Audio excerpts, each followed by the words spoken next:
Welcome to Leave Us Alone, the podcast that champions individual freedom and limited government. I'm your host, Grover Norquist, and today we're diving into taxes and spending legislation and stupid government regulations and selling off stuff as a way to reduce the deficit. And for those turning in for the first time, Leave Us Alone is dedicated to the principle that government should stay out of our lives. Our coalition is made up of the diverse groups, for their own reasons, want the government to leave them alone, whether don't raise my taxes, leave my guns alone, let me homeschool, or other personal issues, people who wish to be free. In today's episode, we're honored to have with us Mike and James, and they both work at Americans for Tax Reform, trying to get regulations and taxes down. So, guys, let's get ready for a powerful discussion on the issues that matter most to those who are listening, and let's get started. Mike, what is happening with taxes? Well, we've had a lot happen in the tax world since last we talked. Federal, right? At the federal level, we have had the first crucial step passed out of the House about making the Trump tax cuts permanent and doing the next round of tax reform, including some of the ideas that President Trump campaigned on tax.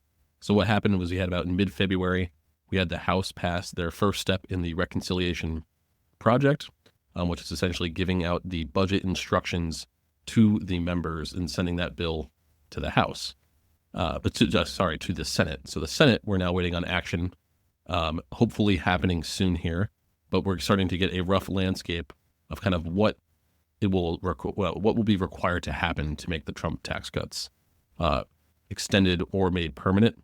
The part of this that's difficult for Republicans is the instructions to Ways and Means came in saying that on a current law baseline, they can only add $4.5 trillion to the deficit, meaning that we need to have offsets elsewhere under this current instruction in order to do the additional Trump tax cuts and to make the Trump tax cuts permanent.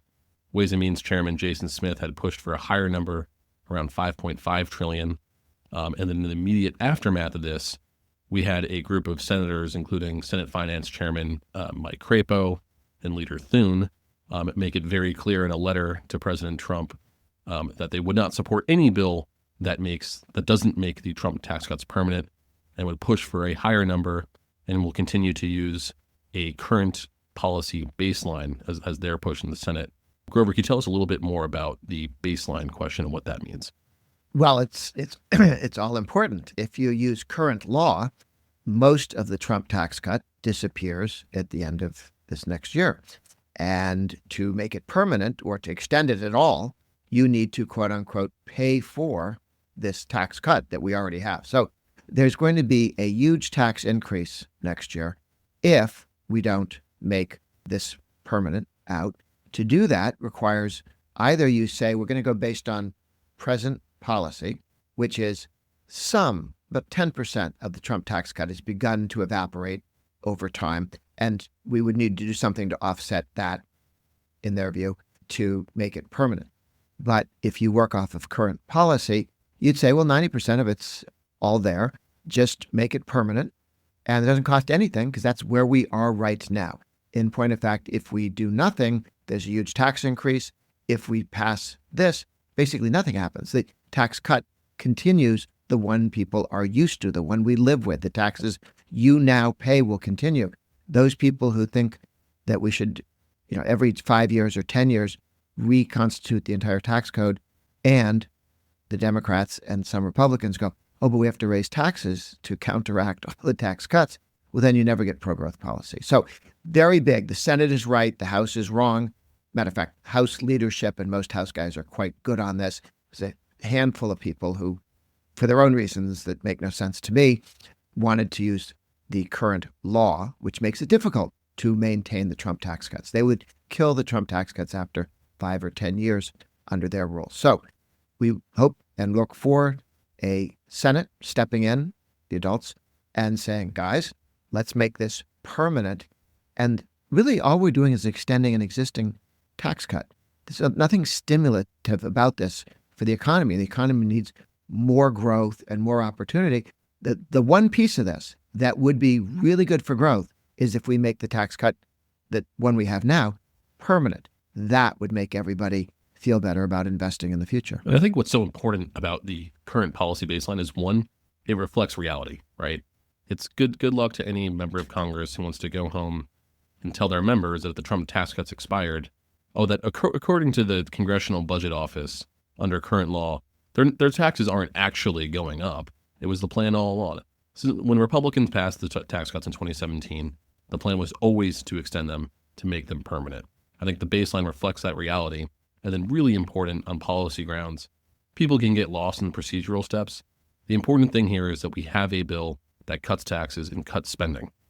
We're set to do that. And I think the most important thing is, in the long run, we avoid future spending by making sure we make this permanent, and you avoid the cliff of a future deal in which, if Democrats have the House, the Senate, or the White House, or anything like that, they would be able to demand spending increases to extend the Trump tax cuts. George W. Bush's tax cuts also started to disappear at year 5 and then completely disappeared at year 10, things like the death tax and repeal and so on. And when you go to extend them, if the Democrats have the presidency or the House or the Senate, they can say no to extending any or all of them, massive tax increase, just by sitting on their hands. They don't have to. We didn't pass a tax increase. This is George Bush's law or Trump's law, the fact that it disappeared at the end of the day. Or, yeah, we could extend your tax cuts, which isn't doing you a favor if you're a taxpayer, because you're just keeping what you have, in return for huge quantities of spending to hire more Democratic precinct workers to beat you in the next election. And we have that crisis every 5 or 10 years.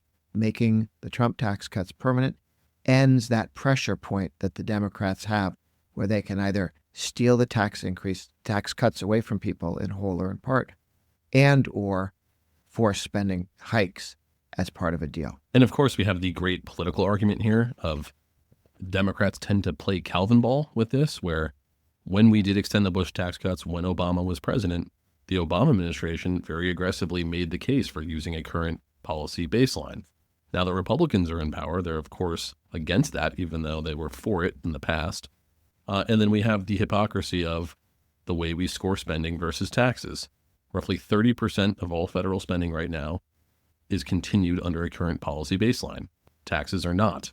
If we just allowed current law to take effect and we didn't renew those spending programs, you're talking about $27 trillion over the next 10 years that the Congressional Budget Office just assumes continues.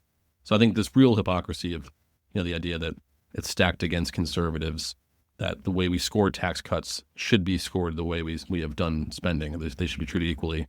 And that means the obvious real world situation accounting for taxes will go up next year if Congress doesn't act here. And for people not familiar with the history of the Protestant church, Calvin ball is what? Calvin ball is not from the history of the Reformation or anything like that. Not Right? that I believe Calvin? from the Calvin and Hobbes cartoon. Yeah, far more profound philosophical text. There you go. Right. Well, Calvin, the Jim's our character, is Catholic named friend, after Calvin, the theologian. Yes. But what is Calvin ball then?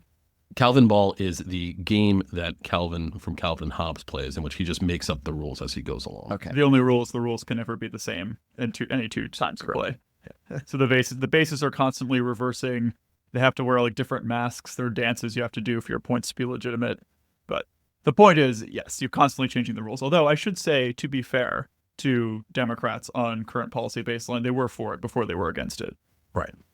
So we can help them be for it again. Yeah. Of course, we don't let them vote on this. Yeah, exactly. Okay. But speaking of Democrat precinct workers, it's been a bad couple months to be one, wouldn't you say? With all of the Doge cuts to their favored constituencies that have been politically active in the past. Well, yes. And given that 99% of the union dues that goes political from the IRS alone goes to Democrats and left of center audiences. So this is a huge cash flow through the unions, through the workforce, to the left wing of the party. Never mind the contracts that they give out to their friends and the grants that they give out to their friends and the several billions of dollars that goes to failed candidates for governor. And very exciting. We have new polling from over the weekend showing that a majority of Americans think Doge and Elon's work should continue, while at the same time we have the lowest approval rating of Democrats, I believe, in history, since they've started taking that question in the poll. Yes, this in the history of the CNN poll. In the history of the CNN poll, Democrats had this lower point. So Democrats are in disarray, while the work of the Trump administration and DOJ is supported by the public. I think obviously an area that we would continue to encourage them to look at would be at the IRS, as Grover was mentioning. Just ridiculous things these people are doing, these IRS agents, on the taxpayer dime. Currently, we've put out blog posts about how they're allowed to do their union organization time during work hours, all of which while we have them not even showing up to the workplace. Oh, they're government workers that are full-time paid as if they were working for taxpayers, and all they do is union work. Yeah, they're individuals who spend all of their time in the last few years doing union work, even though they're paid as if they're. And I was told by folks who were looking into this back during the previous Trump administration that one of the first things they negotiate is the best office space. They have the corner rooms. That they're never in. Yes, Yeah. that too. And you've seen this legal defense coming from the government union saying, well, we've struck in a deal, therefore you can't fire us. It's a ridiculous argument that, essentially they're held unaccountable to the rest of the executive branch, that they can't be fired by the president. I just think you see them pulling out every argument they can, anything but go back to work. Well, one thing to keep in mind is that the 1978 law that Jimmy Carter promised to pass, which is why he got support from the unions, the 1978 law says that the president can end and ban unionization in any department that's key and important to national security. That's apparently what they did to TSA, the Transportation Safety Administration, or Service Administration, Safety, TSA. They said you can't have a union in TSA. You should do the same thing for the Pentagon. You should do the same thing for Veterans Affairs and for the IRS. No IRS, no military. And while you're thinking about how to organize your government union, a quick reminder before we continue. If you're enjoying the discussion today, please take a moment to rate and review Leave Us Alone on your favorite podcast platform. Your support helps us reach more listeners who care about these important issues. And don't forget to share this episode with your friends and family. Now back to the conversation. So, James, around the tax and reconciliation conversation, one of the committees I think that has the hardest task in front of them is the Energy and Commerce Committee, tasked with cutting nearly $900 billion in spending.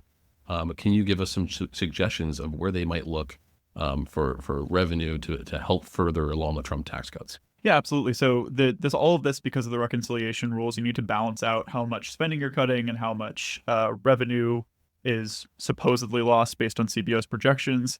We'll get more to CBO in just a second. But one of the things you can do is generate revenue to balance out the changes in tax law through liquidating government assets. So we think a lot about land that can be sold. We think about leasing rights for minerals, mineral extraction for oil leases, natural gas. There's many, many ways that the government can generate revenue in it sort of on a one-time basis or even a continuing basis for 10 years. Can you sell those student loans? I think you can. I would have to look That's into like that. $1 trillion out there. I don't know if it's worth $1 trillion, but it's worth something. Yeah, you could privatize those assets because they are technically SBA, Small Business Administration, has a bunch of loans. Yes, that's also true. So yeah, there are ways you can refinance many government funding vehicles that are structured as loans. So I didn't think of that. Can we sell Fannie and Freddie? We can sell Fannie and Freddie. So the question with that is exactly how much revenue it would generate. There are a couple different ways you can do it. The one is called recap and release, where you recapitalize and then sort of stand them up as private companies again. The better version, I would think, would be to scrap it for parts. So basically, you take all the assets they have, all their outstanding liabilities. They've been through bankruptcy multiple times. They've been under government conservatorship since the bailout back in 2009. If you sold them off as companies, you would not only generate revenue from the immediate sale, but then they would be subject to taxation. So that, as sort of in a 10-year window, provided they're in a position to pay corporate tax. Kentucky Congressman Andy Barr told me that's several $100 billion. At the high end, yes. We have yet to come with. I don't know how CBO would score it. So CBO has all kinds of chicanery around what they expect things to generate in the future, as we've been talking about with taxes. So I'm not sure that they would necessarily agree with the truth when it comes to how much money that would generate. But that's definitely an option that should be on the table. Another one that CBO is also rather skullduggerous about, shall we say, is the spectrum auctions. So spectrum, the radio frequency spectrum, are the radio waves that carry all wireless communications. You're probably listening to this podcast right now through wireless communications, either Wi-Fi, through cellular coverage. old-fashioned radio, broadcast television, satellite, anything that's not cable with a hardline wire connecting it, GPS, all of these things rely on sending vibrations through radio waves to devices. And that is the basis of all of the connectivity of the wireless world we live in today. All modern technology and information is exchanged, or most of it, through these wireless communications at some point in the chain. In order to use these frequencies, however, the government grants licenses for exclusive use so that the radio waves don't bleed into each other. And this is going back to the 1920s when radio was first a thing. Radio stations did not have exclusive licenses to the frequency they broadcasted on, so sometimes they would interfere with each other. So that's the reason the FCC, the Federal Communications Commission, even exists in the first place, is that it was originally the Radio Commission, whose job it was to grant licenses to keep people in exclusive zones, that, at least within geographic areas where they could interfere with each other. Well, a lot of the prime mid-band spectrum that we need for wireless communications has since been auctioned off to wireless carriers for their exclusive use so they can build out their cell phone networks. Some of it's unlicensed and is used for Wi-Fi and ham radio operations, just sort of general purpose. But since we switched to the auction model, this has been 1994. So prior to 1994, this stuff was just given away by committees of bureaucrats. It was called the beauty contest system. You would go in and bureaucrats would say whether they thought it was a good idea for you to use the spectrum the way you wanted to. Another word for this would be central planning. Since 1994, we switched to the auction system where there's actually a competitive bidding process subject to market incentives to sell off exclusive rights to use different frequencies of spectrum and different ranges. And since 1994, that has generated over $230 billion in revenue for the Treasury, which is, in the lifetime of the spectrum auctions, may seem like at any given point you're not generating very much revenue. The reason it would be different if spectrum auctions were included in this reconciliation bill is that they have not been authorized for the last 3 years. So for 3 years, this is the first time that spectrum auctions have expired and not been reauthorized for any stretch of time since they began in 1994. For 3 years, there have been no competitive bidding for spectrum licenses. That means that all of the demand is pent up from these carriers who are desperate to develop 5G and now 6G networks that require a lot more spectrum for them to be able to do the data transfers necessary to facilitate communications. They, frankly, are in a position now where they'd be willing to mortgage off most of their assets just to get a hold of these licenses, to raise however much money they need to pay to the government to be able to effectively build out next generation communications networks. And you don't need authorization if you do it in reconciliation? So in reconciliation, I think there's bipartisan appetite for authorization. Anyway, the question is, does it qualify in the eyes of the Senate parliamentarian as fundamentally a revenue raiser or not? And the answer is clearly yes. I don't think spectrum auctions have been passed through reconciliation in the past, I believe. I will verify that, but it would seem pretty ridiculous to hold an auction and then argue that the auction isn't intended to raise revenue. Exactly, right. So I think that as in terms of policy versus a fiscal baseline, I think this absolutely is something that can be used as a revenue raiser to balance out some of the tax reform. But it also is it's a good idea on its own anyway, because this encourages more investment in wireless communications. That helps facilitate more artificial intelligence. That helps facilitate more wireless communications. I wanted to mention CBO quickly because the problem you come up against with this is that even though there is incredible demand right now that has been unserved for 3 whole years from the wireless carriers, and $100 billion is probably not unreasonable to expect from something like this if it's authorized this year. CBO always discounts its projections for revenue auctions by 50% on the idea that perhaps the auction won't happen, which is to say, if you pass a law that says this auction is going to happen, CBO says, well, it's a 50% chance it might not. Therefore, we're going to reduce our projected revenue by half. Is there any punishment if they get it wrong again? No. Okay. The East Germans got together with Bernie Sanders and they came up with a stupid idea a Republican likes. What's that? Yeah, so this is the Credit Card Competition Act. This is something that has been proposed. I'm sorry. You were talking about interest rates, aren't you? Yeah, they're 2 stupid ideas. Yes, there's multiple stupid ideas. It's hard to keep track of them sometimes. One's the East Germans, one's the Bulgarians. All right, we'll start with the East Germans. The East Germans are fans of capping interest rates for credit cards. So interest rates are basically the price you pay to access credit on a credit card. It's pretty straightforward. The banks don't give out money for free. They demand interest if you don't pay on time. If you do pay your card on time consistently, you don't usually get charged very much interest, if any. If you don't, you fall behind, there's a surcharge for the loan they're giving you. They're effectively giving you an incredibly short-term loan. And this is great for our economy. It enables consumer spending. It enables a lot of quick liquidity for consumption. This props up a lot of our small businesses. This underlies very much of the economic transaction and activity in the United States. However, nobody likes to fall behind on their credit cards, so some demagogues are moving to cap the interest rates that banks are able to charge on the short-term loans they're giving out. Bernie Sanders is leading them, as usual. There's Republican buy-in, unfortunately, so the bill that was recently introduced is led by Bernie Sanders, joined by Josh Hawley, our friend from Missouri, and there's a House version as well that has Anna Paulina Luna from Florida on it. So this is unfortunately an idea that's getting bipartisan. She introduced with Alexandria Ocasio-Cortez, I believe. Yes, that's correct. So our two favorite avowed socialists in Congress, Bernie Sanders and Alexandria Ocasio-Cortez, are getting Republican buy-in on this idea that you should impose a price control on credit on short-term loans. Well, as we all know, price controls create shortages because if you can't charge a market rate for something, you run out of it. And if you're unable to apply a surcharge to somebody who does not pay back money they've borrowed from you, what are you going to do? And I think it's a pretty straightforward argument that we shouldn't have government interfering in the marketplace to make it more difficult for people to get credit cards. Well, exactly. And that would be the practical outcome It worked here. in the Middle Ages. Exactly. They Yeah, had usury laws that slowed everything down for several hundred years. and the entire basis of the modern world, not to get too historical, although Mike and I like to do that a lot around the office, but the entire basis of the modern world has been modern banking. It began in Renaissance Italy with this idea that actually you could charge interest on a loan and turn a profit on it.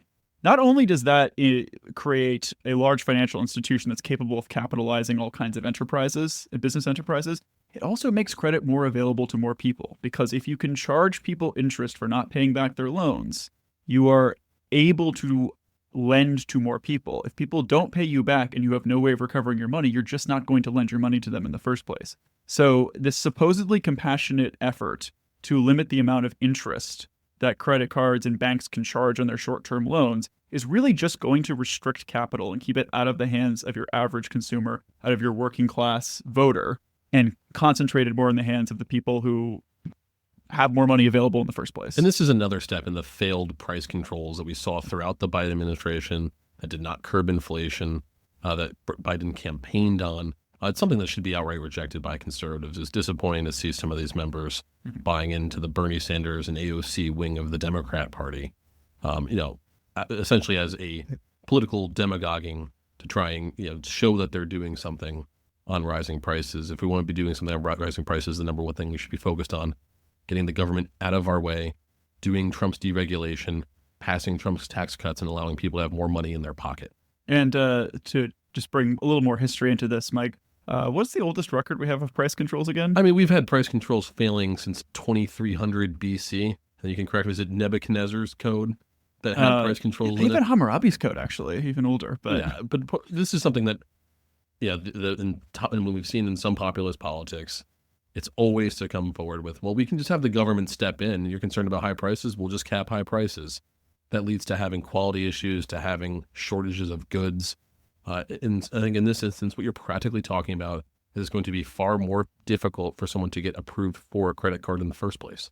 It arguably was what hastened the collapse of the Roman Empire, because when they tried to publish a table that told you what you could charge for every single specific good or service imaginable, it never adjusted to reflect market realities. People stopped using coinage and reverted to a barter economy, and that's what gave rise to the Dark Ages. So we'll do a fact check on whether it was Hammurabi or Nebuchadnezzar. But Grover, is any closing word on kind of some of the price controls we've seen on things ranging from credit cards, interest rates? Well, it was stupid when Nixon did it too. I mean, that's more recent. And its name's easier to pronounce. And I would like to announce that this wraps things up today for today's episode of Leave Us Alone. Thank you for joining us. We hope you've found the discussion as enlightening as I did. I now know what Kelvin ball is.